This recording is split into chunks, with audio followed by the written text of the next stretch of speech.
أعوذ بالله من الشيطان الرجيم بسم الله الرحمن الرحيم وَكَتُبْ لَنَا فِي هَذِهِ الدُّنْيَا حَسَنَةً وَفِي الْآخِرَةِ إِنَّا هُدْنَا إِلَيْكَ قَالَ عَذَابِي أُصِيبُ بِهِ مَنْ أَشَاءُ وَرَحْمَتِي وَسِعَتْ كُلَّ شَيْءٍ فَسَأَكْتُبُهَا لِلَّذِينَ يَتَّقُونَ وَيُؤْتُونَ الزَّكَاةَ وَالَّذِينَ هُمْ بِآيَاتِنَا يُؤْمِنُونَ وَاكْتُبْ لَنَا فِي هَذِهِ الدُّنْيَا حَسَنَةً، اور دوسری بات یہ ہے کہ اللہ اس دنیا میں بنی اسرائیل کو، اس دنیا میں یہودیوں کو، اس دنیا میں میری قوم کو اچھائی کے ساتھ رکھ، وفی الآخرہ، اور اللہ ان کی آخرت بھی اچھی کر دے، انا ہدنا الیک، اللہ ہم تیری طرف رجوع کرتے ہیں۔ قالا، اللہ تعالی نے فرمایا، انہوں نے تو جو فرمایا سو فرمایا، پہلے اس کو دیکھ لیتے ہیں۔ اللہ تعالیٰ سے عرض کرتے ہیں، یہ دیکھو اتنے بڑے جملے ہیں، یہ کوئی کہہ سکتا ہے تعالی شانو سے؟ اللہ کی معرفت حقیقت میں نصیب ہو جائے، گنگ ہو جاتا ہے آدمی۔ اس لیے ادب یہ بھی ہے کہ جن چیزوں کے ساتھ آدمی کو اللہ کا تعلق معلوم ہو، ان چیزوں کا ادب اور احترام کرنا چاہیے۔ جس چیز کا بھی اللہ کے ساتھ تعلق ہے، اس چیز کا ادب اللہ کا ادب ہے۔ کیوں قرآن نے یہ کہا ہے کہ وہ یعظم شعائر اللہ، اور جو ان چیزوں کی عزت کرتا ہے جنہیں دیکھ کے اللہ یاد آتا ہے، فإنہا من تقوی القلوب، اس کا مطلب ہے اس کا دل نیک ہے۔ مسجدیں دیکھ کے اللہ یاد آتا ہے، مسجد کا احترام ہے۔ ایک مرتبہ رسول اللہ صلی اللہ علیہ وسلم نے مسجد نبوی میں دیکھا اور دیوار پر تھوک کا داغ لگا ہوا تھا تو سخت ناراض ہوئے، اور حضرت صلی اللہ علیہ وسلم اٹھے، اپنے دست مبارک سے کھرچا اور بازار سے خوشبو منگا کر اس جگہ پہ لگائی۔ ویسے ہی ضمناً ایک بات اچانک خیال میں آئی، دیکھو بھائی، وہ جو جہاں پہلے پڑھتے تھے وہ مسجد نہیں تھی شرعاً، یہ مسجد ہو گئی نا، تو اب اس کا احترام، عزت اور یہ چیزیں کرنی چاہیے۔ مسجد میں آواز کا بلند کرنا، بغیر ضرورت کے باتیں کرنا، یہ چیزیں درست نہیں۔ رسول اللہ صلی اللہ علیہ وسلم نے فرمایا، آخری زمانے میں میری امت میں ایسے لوگ آئیں گے جو مسجدوں میں اونچی اونچی آواز سے بولیں گے، اور جب تم انہیں دیکھو تو تم بتا دینا، اور ایک جگہ آتا ہے تم سمجھ جانا کہ میرا ان کا کوئی آپس میں تعلق نہیں ہے۔ منع کیا۔ اب یہ مسجد ہے، اس کا ایک ادب ہے، احترام ہے، مت بولے بغیر ضرورت کے، نہ بات کرے۔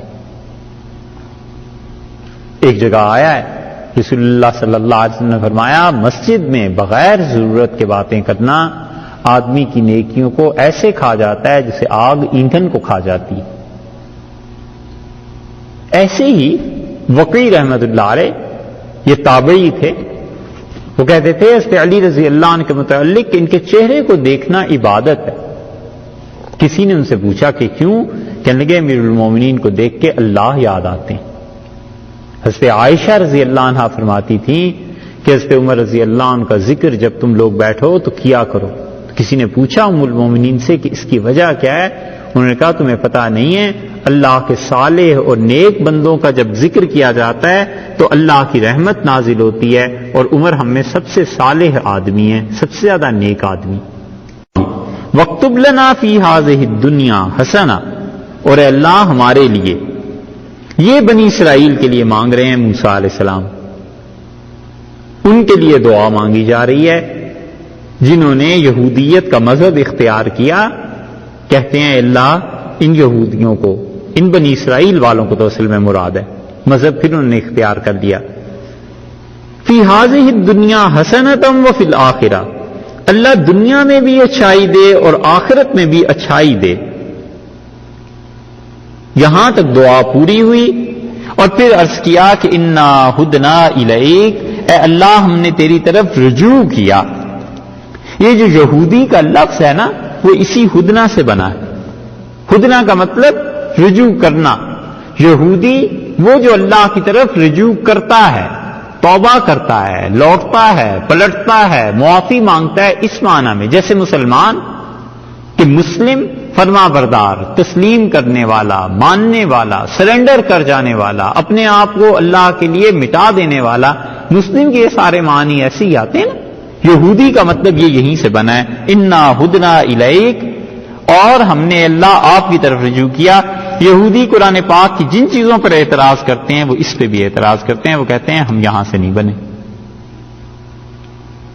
وہ پھر عبرانی زبان اس کے حوالے دیتے ہیں، لیکن اس ساری بحث کے خلاصہ جو ہے گفتگو کا وہ یہی ہے کہ حقیقت میں یہی لفظ ہے. حضرت موسیٰ علیہ الصلوۃ والسلام نے جو کہا تھا اسی اعتبار سے اس قوم کا نام پڑا قال عذابی. اللہ تعالیٰ نے فرمایا پہلی دعا کے متعلق کہ آپ نے کہا ہے کہ مغفرت کر دیں، رحم کریں، اور ہم سب سے زیادہ اچھے بخشنے والے ہیں. قال عذابی اصیب بہ من اشاء. اللہ نے کہا میرا عذاب اسی کو پہنچے گا من اشاء، جس کو ہم چاہیں گے. ورحمتی، اور باقی رہ گئی میری رحمت، وسعت کل شیء، اس میں گنجائش ہے ہر چیز کے لیے.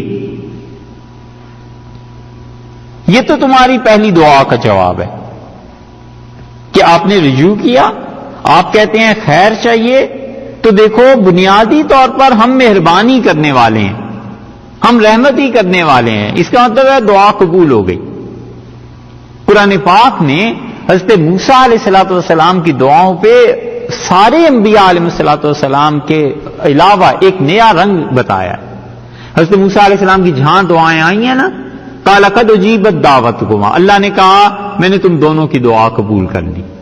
ہارون اور موسیٰ علیہ السلام، آگے یونس، سورہ یونس میں آیا. ایک جگہ آیا ہے کہ تم نے قد اوتی موسیٰ، جو سؤلک یا موسیٰ، جو سوال تم نے کیا ہم نے سب قبول کر لیے. اللہ تعالیٰ کو بڑا تعلق تھا حضرت موسیٰ علیہ الصلوۃ والسلام سے. ایسے ہی تو نہیں فرمایا کہ واصطنعتک لنفسی، تجھے تو بنائے ہی اپنے لیے. القیت علیک محبت منی، موسیٰ تیرے چہرے پہ ہم نے اپنی محبت کی چادر بچھا دی تھی، محبت کا رنگ ڈال دیا تھا.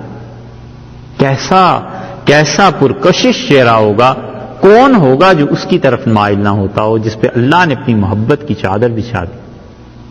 اللہ نے فرمایا کہ آپ نے یہ مانگا ہے عذابی اصیب بہ من اشاء، میں جسے چاہوں عذاب میں دیتا ہوں، اسے جسے میں چاہوں ڈالتا ہوں اس پر. ہم عذاب دینا چاہیں تو دیتے ہیں، ہر ایک کو تھوڑا ہی دے دیتے ہیں. اس کا مطلب ہے کہ عذاب کو ڈیزرو کرتا ہے تب جا کر کہیں. اور یہ وہ اصل ہے جو حدیث میں آیا ہے کہ رسول اللہ صلی اللہ علیہ وسلم جس نے گناہ کا ارادہ کیا اور پھر گناہ نہیں کیا اس کو بھی اللہ ایک نیکی دے دیتا ہے، اور جس نے نیکی کا ارادہ کیا اور نیکی نہیں کی اس کے ارادے پہ بھی ایک نیکی لکھ لی جاتی. گناہ کا ارادہ کر لیا لیکن عملاً نہیں کیا، فرمایا اس کو بھی ایک نیکی اس کے لیے لکھو. اور نیکی کا ارادہ کیا اگرچہ عملاً نہیں کی اس کو بھی ایک نیکی مل گئی. تو پہلی بات. اور دوسری بات یہ ہے کہ رحمتی وسعت کل شیء، میری رحمت اس میں ہر چیز داخل ہے. یہ ہے مشکل بات. فرمایا ہے میری رحمت ہر چیز پر، میری رحمت ہر چیز کے ساتھ ہے، یعنی ہر چیز جو ہے وہ میری رحمت میں آنا چاہے، میری رحمت میں گنجائش ہے، وسعت ہے. تو وسعت رحمت کے معنی یہ ہوئے کہ رحمت کا دائرہ اللہ نے کسی سے تنگ نہیں کیا، رحمت کی چادر سے خدا نے کسی کو ہٹایا نہیں، جو بھی اس میں آنا چاہے آ جائے. یہ نہیں فرمایا کہ ہر چیز پر رحمت کی جائے گی. اگر یہ معنی مان لیے جائیں کہ ہر چیز پر رحمت نازل کر دی جائے گی، شے کا لفظ ہے نا، اس پہ فلاسفہ اور منطق والے بحث کرتے ہیں، کہتے ہیں کہ اللہ نے کہا ہے کہ ہر چیز پر میری رحمت ہے. مانتے ہو؟ دوسرا کہتا ہے مانتا ہوں. کہتا ہے قرآن میں آیا دیکھو اللہ نے کہا ہر چیز پہ میری رحمت ہے. کہتا ہے ہاں. وہ کہتا ہے پھر شیطان بھی تو ایک چیز ہے، اس پہ بھی خدا کی رحمت ہے. جہنم بھی ایک چیز ہے، اس پہ بھی خدا کی رحمت ہے. تو ہر طرف رحمت ہی رحمت ہے. جہنم بھی ٹھیک ہے، شیطان بھی ٹھیک ہے، لہذا ان کا کہا ہوا بھی ٹھیک ہے. الیاذ باللہ، استغفر اللہ. اس آیت سے گمراہی کو یوں ثابت کرتے ہیں فلسفے کے لوگ۔ اللہ نے یہ نہیں کہا کہ ہر چیز پہ میری رحمت ہے، اللہ نے فرمایا ہے وسعت کل شیء، ہر چیز کے لیے وسیع ہے میری رحمت، یعنی جو بھی میری رحمت میں داخل ہونا چاہے، رحمت میں بڑی گنجائش ہے، نہ داخل ہو تو اس کی اپنی مرضی، منہ پھیر کے چل دے اس کی اپنی مرضی۔ نبی کریم صلی اللہ علیہ وسلم بیٹھے ہوئے تھے اور 3 آدمی آئے اور صحابہ رضی اللہ عنہ بیٹھے ہوئے تھے، تو وہ کہتے ہیں ہم دیکھ رہے تھے ایک آدمی آ کے رسول اللہ صلی اللہ علیہ وسلم کے پاس بیٹھ کے، اور ایک آدمی تھوڑا سے فاصلے پہ، اور تیسرے نے دیکھا مجمع زیادہ ہے چلا گیا۔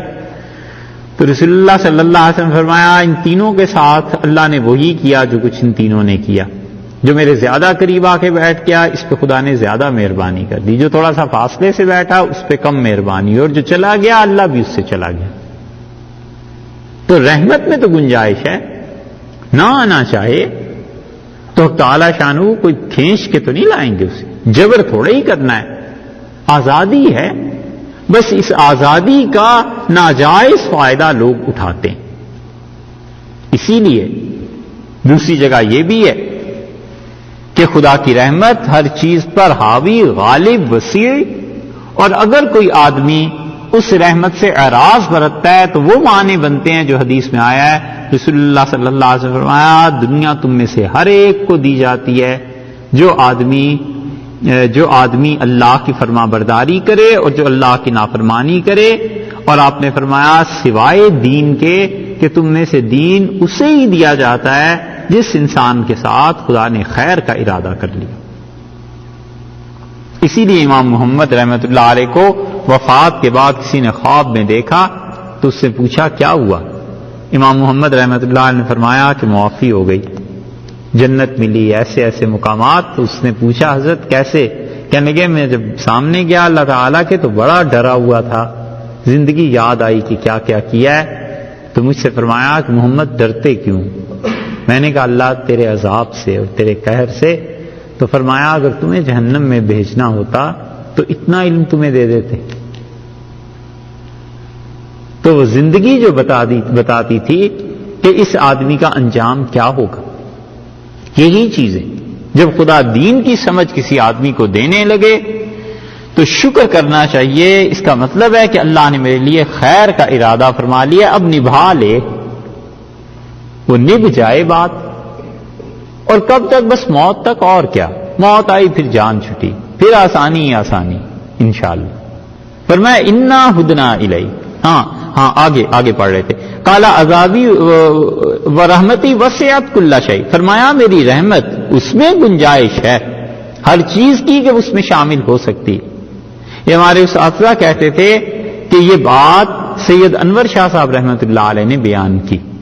انور شاہ صاحب رحمۃ اللہ علیہ حدیث میں اس آخری دور میں ان کا ہم پلہ کوئی آدمی نظر نہیں آتا۔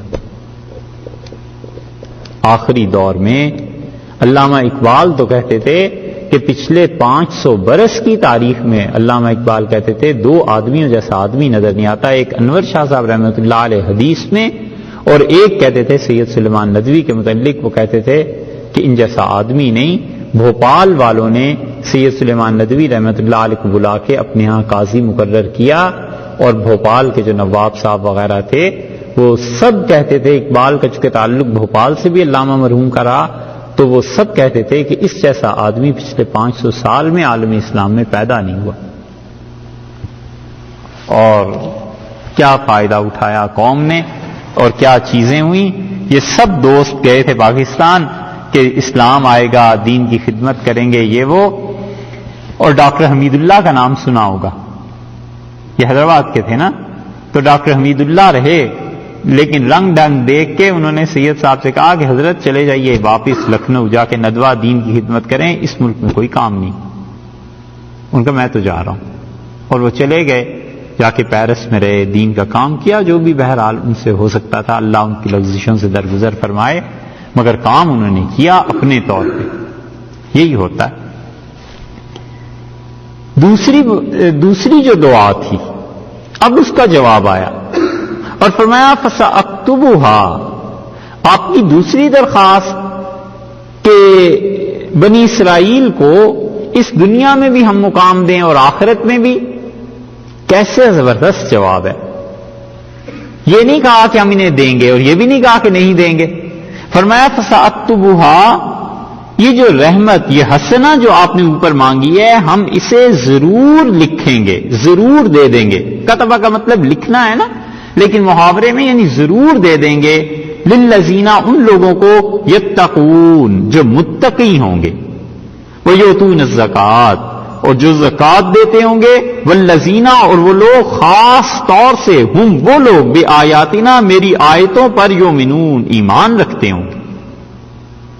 حسنہ تو بس پھر ہم انہیں دیں گے جن میں بنیادی طور پر 3 اوصاف پائے جائیں، ایک تقوی اور دوسرے زکات کی ادائیگی اور تیسرے وہ ہماری آیات کو مانتے ہوں گے. ہم حسنہ انہیں دے دیں گے. جو دعا آپ نے کی ہے یہ دعا ہم ان کے لیے قبول کریں گے جو دنیا میں اس کے لیے آئے. اسی لیے بعض حضرات کہتے ہیں کہ یہ بنی اسرائیل ہی کے متعلق ہے، لیکن اس شرط کے ساتھ کہ وہ متقی رہیں.